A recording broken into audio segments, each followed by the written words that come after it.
જમવાનું બની ગયું? ના રે, આજે તો મેં બનાવવા રજા રાખી. કેમ? ઘરમાં કઈ હતું નહીં, તમે કઈ શાક લઈ આલી ને મેં વિચાર્યું ને હા તો આપણે એનિવર્સરી હતી ને આવડે જ ગઈ ને તો આપણે બજારમાં ખાવા નતા જતા, આજે જઈએ. એવું? હું તૈયાર થઈ ગઈ એટલે હવે તમે તૈયાર થઈ જાઓ. આપણે તો ઓલરેડી તૈયાર જ છીએ. હા તો હેડો ચાલતા થઈ ગયા. આપણે ખબર છે તમને 5મા મહિનામાં ગઈ ને થોડાક જ દિવસ થયા પણ તમને બજારમાં નતા લઈ ગયા એટલે આજે જતા ગયા. ચલો તારે શું ખાવાનું છે? તો એ જઈને વિચારજો. ચલો રેડી ખાઈએ આપણે. હોટલમાં આવી ગયા છે અને આપણે જ્યારે પણ હોટલમાં આવીએ ને ત્યારે એક જ ખાઈએ, પંજાબી ખાઈએ, કાં તો પનીરની સબ્જી, કાં તો કાજુ કરી, 3 જ શાક લાવતા હોઈએ છીએ. પણ આજે અમે શું મંગાવ્યું ખબર? વેજ બિરયાની. ના વેજ નહીં, દમ બિરયાની. દમ બિરયાની. આપણે દમ બિરયાની કેવી આવે છે એ જોઈશું. વેજ બિરયાની તો પહેલાં ખાધી હતી એક વાર, દમ બિરયાની નહીં ખાધી. કઈ છે દમ બિરયાની? ખોવાઈ ગઈ. 2 જણા થઈ જાય દમ બિરયાની? આ તારે ખબર પડે. પહેલી વાર મંગાવી થોડી ખબર હોય આપણે. એ રીતે દમ બિરયાની એમ. પછી બીજું મંગાવ્યું આવશે તો ખબર પડશે. છાસ ના મસાલા પાપડ. એક મસાલા પાપડ, એક મસાલા પાપડ ને 2 છાસ. છાસ આવી ગઈ.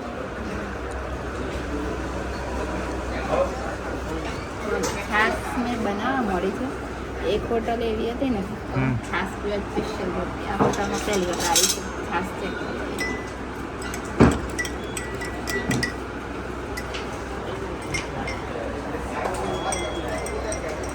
ટેસ્ટ મારતો સારો. થોડી ખાટી છે મને લાગે. ખાટી વધારે તો મને નહીં ગમતી. ખાટી પણ સારી લાગે. એટલે આવી ગયું ને મસાલા પાપડ. મસાલા પાપડનો ટેસ્ટ મસ્ત આવે ને પણ અડધો મસાલો તો અંદર જ રહી જાય, પાપડ એકલો જ પેટમાં જાય.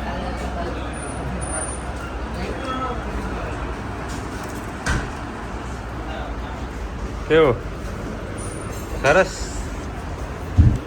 મસાલા પાપડે બારી ખાઈ જાય. સારી જોર ભૂખ લાગી. મેં કીધું ને પાપડ પતી જાય મસાલો અંદર રહી જાય. ના પર પેટમાં હોય. હજુ પેલું આવ્યું નહીં. આપણે બહુ ટાઈમ થઈ ગયો. આવી જાઓ. ભાઈ આપણે કેટલી વાર લાગી? ભૂખ લાગી હોય ને હા ટાઈમ લાગે. કેટલી વાર લાગે? આ ગયા ને આપણો માલ. આ ઉપરની ભાખરી ના ખાવાય ને દમ મારી. ઓમાં દમ મારે એમ. ઓને કહેવાય દમ બિરયાની. હે દમ બિરયાની કહેવાય. રોટલીનો જે લોટ બાંધેલો હોય ને હા એનાથી પેક કરવાની આવે. જો આપણે જ્યારે રેસીપી વિડીયો મેં બિરયાનીનું બનાવ્યું ને હા. ઘણા બધા આવું છે ખબર. બિરયાની કોઈ દિવસ વેજીટેબલ ના હોય, નોનવેજમાં જ બિરયાની આવે. જો આજે આ વેજીટેબલ બિરયાની હું બનાવીશ.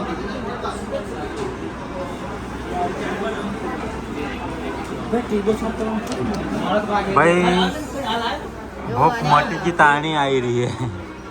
અને પાછા આ મારા ઉધાર કરે છે એવું કહેતા નહીં કે તમારું મેં ના થાય છે. ચમચીવાળીમાં ડાબા હાથે ખાવ છો, હાથથી ખાવ ને તો જમવા હાથે ખાવ. એટલે આ જે મને કામ હતું કામ. કાજુમાં આયા તો ખરા ને. તમારે કાજુની ચટણી પૂરી કરો.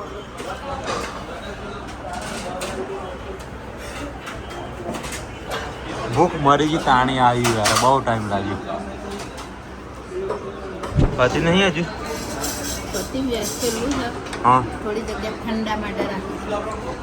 ઠંડામાં ખાવાનું વિચારો. ગોટો. ચાલો થઈ ગયું. હવે ખાવાનું પતી ગયું છે અને અમારે કેવું છે ખબર? બંને જણમાં એક જ ડિશમાં પૂરું થઈ જાય. પંજાબી લાવીએ તો બી એટલે એ તો ખર્ચો ઓછો થાય છે. હવે બોલો ખાવાનું છે અત્યારે સિઝન ચાલે છે ને એટલે થોડી જગ્યા બચાવીને રાખી છે. ચલો.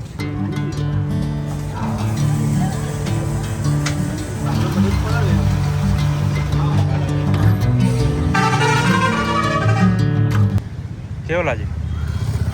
મસ્ત લાગે. જો બોલો ખાવાય આવી ગયા પણ તઈ પીડાય વધારે છે ને તો મેં વિચાર્યું ભાઈ જગ્યા છે બેજો.